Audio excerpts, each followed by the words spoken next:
Why can't I move on? And what can I do to fully break free from these lingering effects of Islam and indoctrination? That's a question somebody asked me. Um, and it's a question I've dealt with before. My answer is really big and complicated. I tried to shorten it down into something bite sized that you can understand in just a few minutes. It doesn't give you the whole solution, of course, it just gives you the framework for the solution. First, I start with something Einstein said. The world as we have created it is a process of our thinking. It cannot be changed without changing our thinking. So let me bring this to your situation. You, or rather your mind, and specifically your emotional makeup, your intuitions, your parenting skills, your your logic, uh, your thinking habits, all of that stuff were created by a process of your thinking. It cannot be changed without changing your thinking. So to change ourselves, we must change our thinking. So how can we do that? My general advice is that you expand your world far beyond what your parents and your society showed you. And as you expand your world, you will replace your old thinking patterns with new thinking patterns. And with enough of this kind of work, you will have replaced all of your unwanted thinking patterns that you created in childhood with new thinking patterns that you created in adulthood.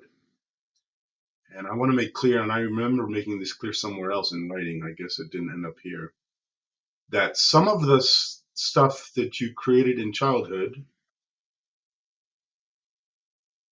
will still be with you in adulthood, and it will be evolved versions of it that you like. They're not unwanted. And those evolved versions of your childhood idea are infused by your adult wisdom. If you don't do this process, then you will be ruled by the ideas that you adopted as a child. At a time, when you were a child, when you adopted these ideas, you adopted ideas before you learned how to think critically. So stuff was coming in without you knowing how to reject it. What do you think that means for your parenting? You will repeat some of the same bad things with your kids that your parents did with you, and you will be doing that without knowing that what you're doing is bad. Um, so that's the bite-sized chunk. If you want to know what I did to expand my world beyond my parents and my society, let me know. I'm happy to help. Be water, my friends, with the heart Cupid symbol. Um, I put the Cupid symbol there. I think love is important. And by the way, my name, Rami, means Cupid. Anyway, I want to show this video now.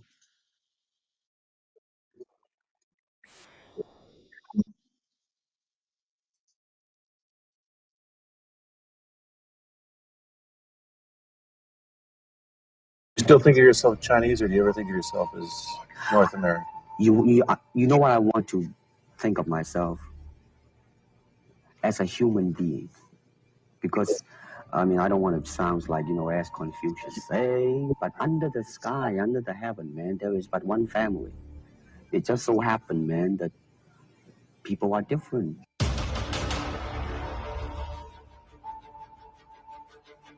I said, empty your mind, be formless, shapeless, like water. Now you put water into a cup, it becomes the cup. You put water into a bottle, it becomes the bottle. You put it in a teapot, it becomes the teapot. The water can flow or it can crash. Be water, my friend. So now we're going to look at some of the replies There's only one, I think. So somebody asked, what did you do to expand your limits? I'm curious. So when I left Islam, I remember thinking I have to rethink everything. Um, at the same time, I had realized that I'm going to be a single parent.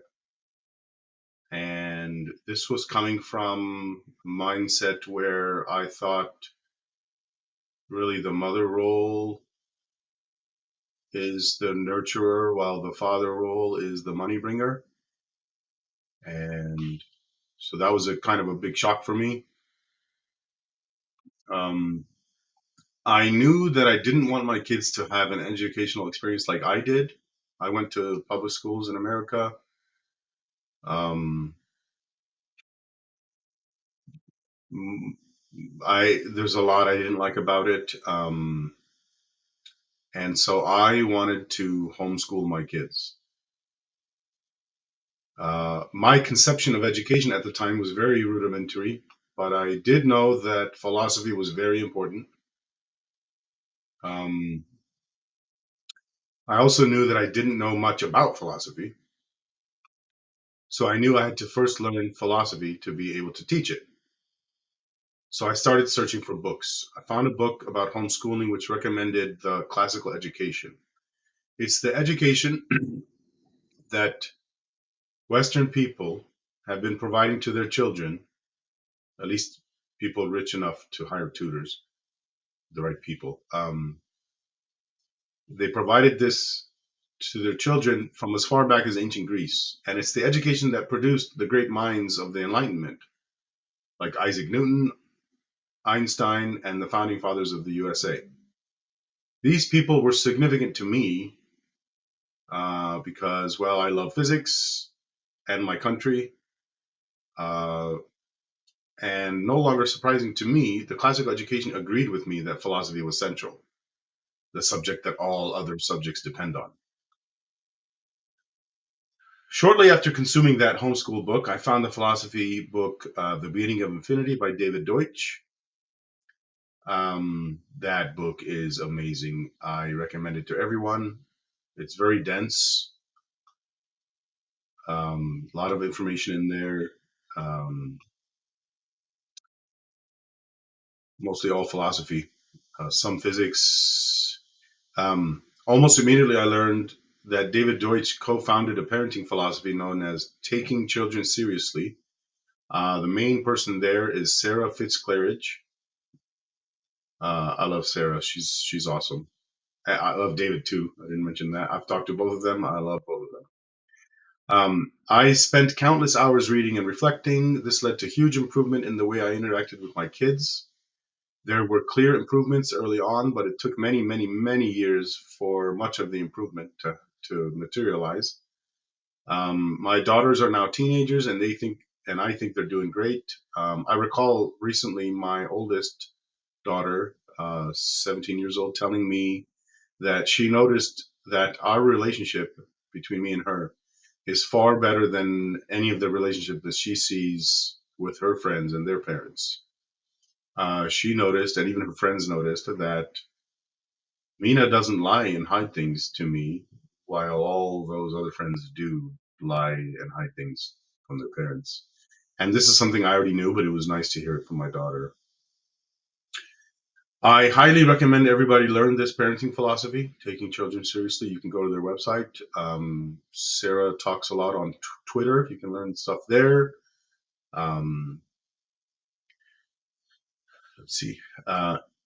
And I recommend you do this even if you don't have kids or even ever intend to have kids. These ideas apply to all relationships, not just parent-child relationships. So this parenting philosophy helped me improve my relationship with my parents, with my employees, with my friends, everything. Also with myself. Um, and that's just a few people that had a big influence on me. There were many others: Ellie Goldratt, Richard Feynman, Thomas Saz, Ayn Rand, and many more. Um, I'm happy to help with what I know. Just ask. So this person says, Maima, you sure love to share your thoughts, and I mean that in an admiring way. It's great to know about your daughters. May I ask, what is this uniting the cults? So she got that uniting the cults thing from my Flair, founder of Uniting the Cults.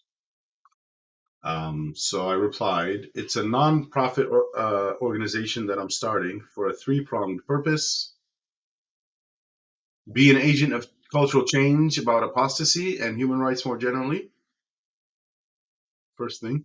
The second thing, work with policymakers to remove apostasy laws. And the third thing, help ex-Muslims escape their abusive situations with know-how and money. And I made a post about it in this ex-Muslim sub. And there's the link. I'm not going to talk about that now. I'll have stuff about that later. And that's it for this video.